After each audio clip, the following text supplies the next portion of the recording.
ओला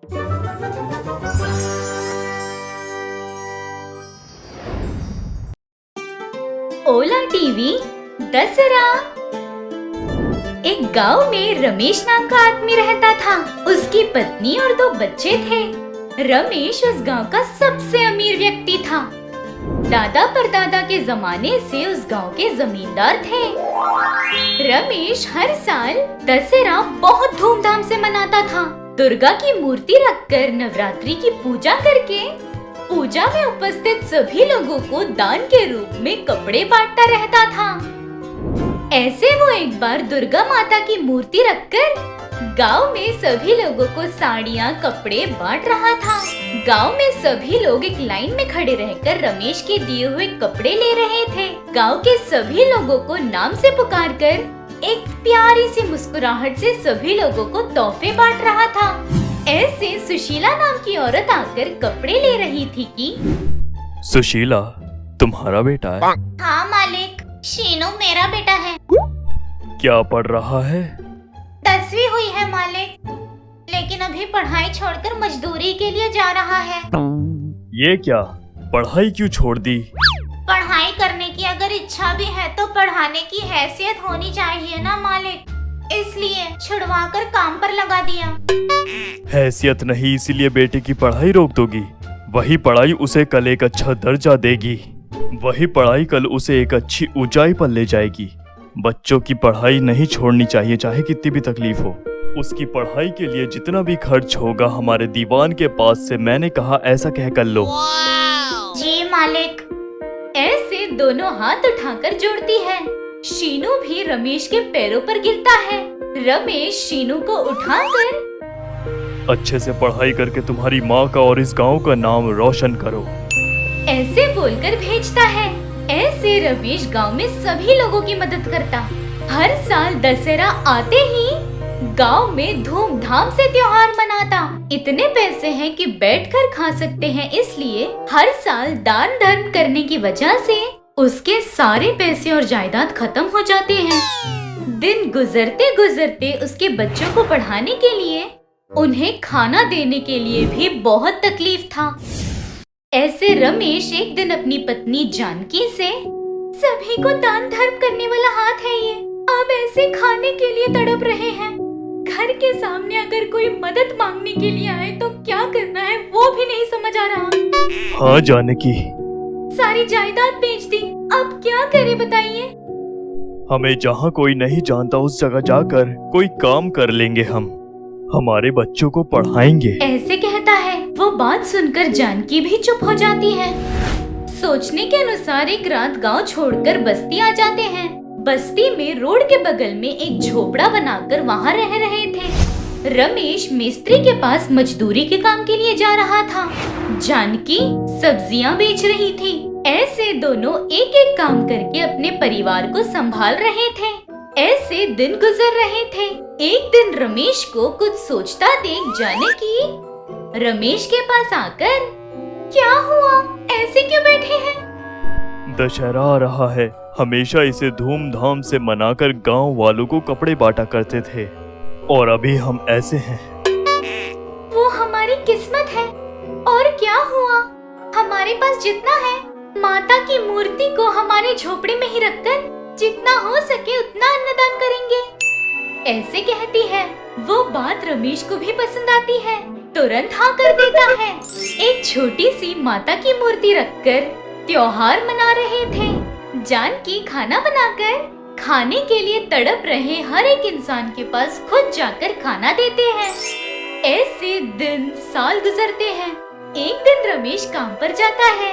sir पर ईंट रखकर चलते चलते फिसल कर नीचे गिर जाता है। तभी वहाँ पर आया कॉन्ट्रैक्टर। नीचे गिरे हुए रमेश के पास देखकर शॉक। वो कॉन्ट्रैक्टर और कोई नहीं, रमेश के पास से पैसे लिए हुए सुशीला का बेटा शीनू था। शीनू रमेश को देखते ही, मालिक आप यहाँ कैसे?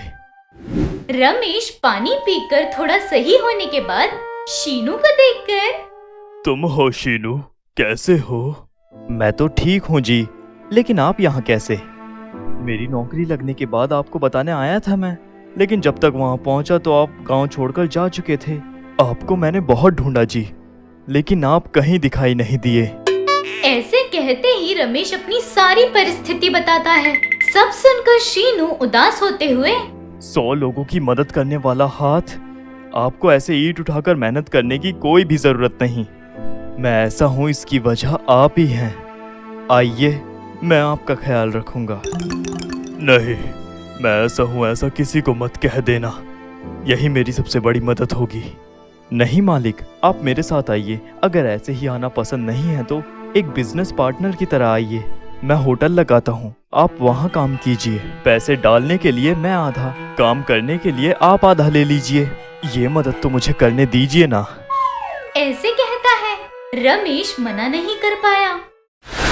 ठीक है कहकर दोनों मिलकर होटल चलाते हैं।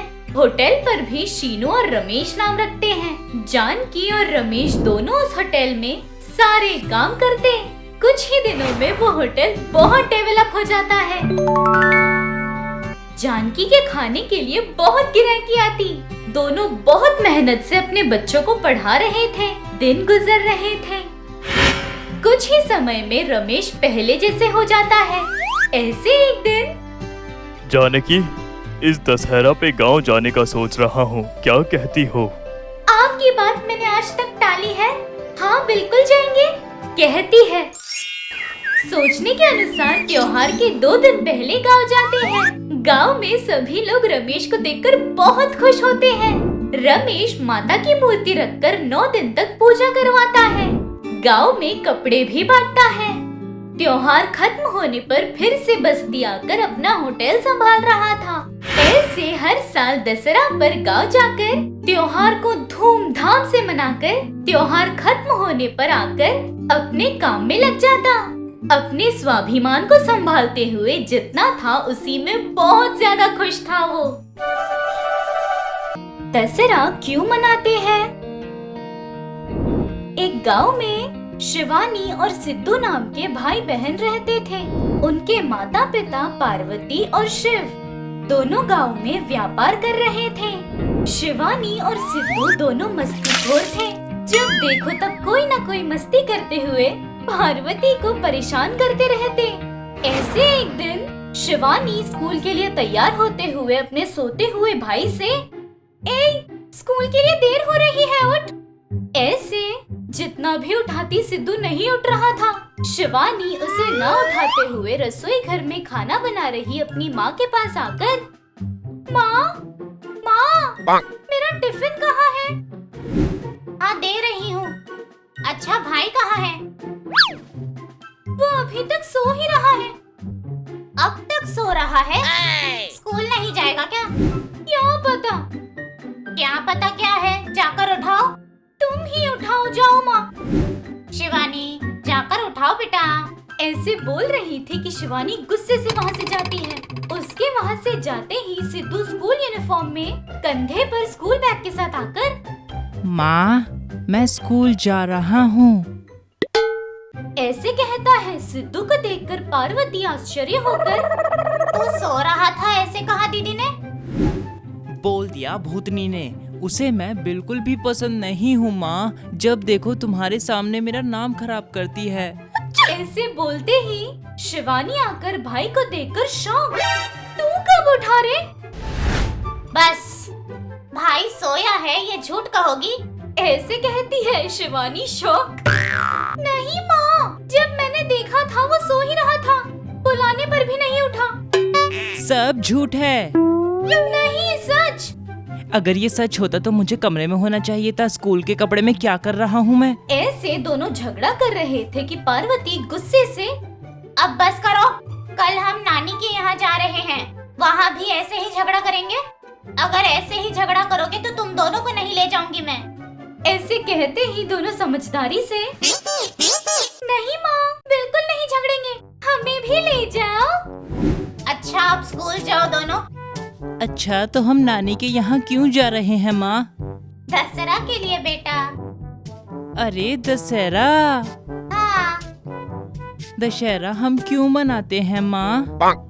कल जाने पर अपनी नानी से पूछना, विस्तार में बताएंगी। अभी स्कूल जाओ, ऐसे बोलकर दोनों को भेजती है। अगले दिन सुबह ही सभी लोग अपनी नानी के यहाँ आ जाते हैं। सिद्धू की नानी सीता देवी 60 साल की थी। जब देखो तब पूजा करती रहती। वो हर साल दशहरा के त्योहार को बहुत धूमधाम से मनाती। सिद्धू अपनी नानी के घर बहुत खुशी से रह रहा था। नानी त्योहार के लिए जो भी तैयारियां कर रही थी वो देखकर आश्चर्य होकर अपनी नानी के पास आकर, नानी, नानी, क्या बेटा? सब दशहरा है ये कह रहे हैं, लेकिन हम दशहरा का त्योहार क्यों मनाते हैं ये कोई नहीं बता रहा। तुम तो बताओ ना नानी। बताती हूँ, श्रद्धा से सुनोगे? सुनूंगा, बोलो। ऐसे कहता है। सीता देवी दशहरा के बारे में बता रही थी। पूर्व में महिषासुर नाम का राक्षस था। उसे भगवान बिल्कुल नहीं पसंद थे, इसलिए उनसे युद्ध करके उन्हें हराने का सोचता है। लेकिन उसकी शक्तियाँ भगवान को हराने के लिए काफी नहीं थी, इसलिए वो अमर बन जाए इस वरदान के लिए एक बहुत ही ऊंचे पर्वत पर ब्रह्म देवता की तपस्या करता है। दिन, महीने, साल कठोर तपस्या करता है। उसकी तपस्या से प्रसन्न होकर ब्रह्मदेव प्रकट होकर, भक्त महिषासुर, तुम्हारी तपस्या से मैं प्रसन्न हुआ। क्या वरदान चाहिए मांगो। पितामह, मुझे अमर बनना है। बिना मौत की जिंदगी का वरदान दीजिए मुझे। देखो, पैदा होने वाले हर इंसान को मरना है और मरने वाले इंसान को फिर से जन्म लेना है। जन्म और मृत्यु प्राकृतिक नियम है, उनके खिलाफ जाकर तुम्हें वरदान देना असंभव है, इसलिए कुछ और मांग लो। ब्रह्मदेव, तुच्छ इच्छा के लिए ये महिषासुर कभी भी आगे नहीं बढ़ेगा। ठीक है, मेरी दृष्टि में औरत सबसे कमजोर है, इसकी वजह से मुझे कोई नुकसान नहीं होगा, इसीलिए पुरुष के हाथों मेरी मृत्यु नहीं हो सकती। ये वरदान मुझे दीजिए। तथास्तु। ऐसे बोलकर जाते हैं। वरदान मिलने वाला महिषासुर देवलोक पर हमला करता है। इंद्र को हराकर इंद्रलोक कब्जे में करता है। इंद्र जाकर त्रिमूर्ति से शिकायत करता है। तब त्रिमूर्ति अपने तेजस से एक स्त्री रूप को जन्म देते हैं। शिव के तेजस से चेहरा, विष्णु के तेजस से हथियार और ब्रह्मा के तेजस से पैर आ जाते हैं। उनके पास 18 हाथ थे। त्रिशूल, विष्णु चक्र, वज्रपात तरह के ऐसे कई हथियार उनके पास थे। वो महिषासुर के साथ बहुत बड़ा युद्ध करती है। महिषासुर उनके साथ महिषी के रूप में, बाद में सिंह के रूप में, मानव रूप में, आखिर में फिर से महिषी रूप में युद्ध करके देवी के हाथों मरता है। और उस दिन से महिषी का अंत होने वाले परम दिन को दशहरा के रूप में मनाते हैं।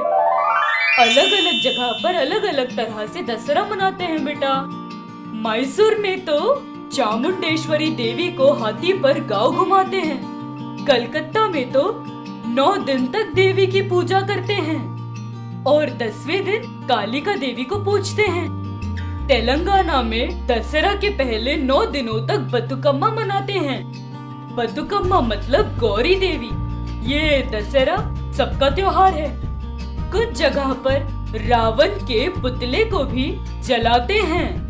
ऐसे सीता देवी अपने नात और नातिन को दशहरा के बारे में बताती है। सब जानकर सिद्धू, नानी, इतने दिनों तक दशहरा है इसीलिए नए कपड़े खरीदकर माँ के हाथ का खाना खाकर, लेकिन दशहरा का त्योहार क्यों मनाते हैं ये तो कभी सोचा भी नहीं। एक त्योहार मनाने के पीछे इतनी बड़ी कहानी होती है क्या? हाँ बेटा, हर त्योहार का अपना एक कारण होता है, इसलिए हर त्योहार को हमें धूमधाम से मनाना चाहिए। जी नानी। ऐसे कहता है। ऐसे सीता देवी उन दोनों को त्योहार के बारे में बताकर दशहरा को बहुत धूमधाम से मनाते हैं।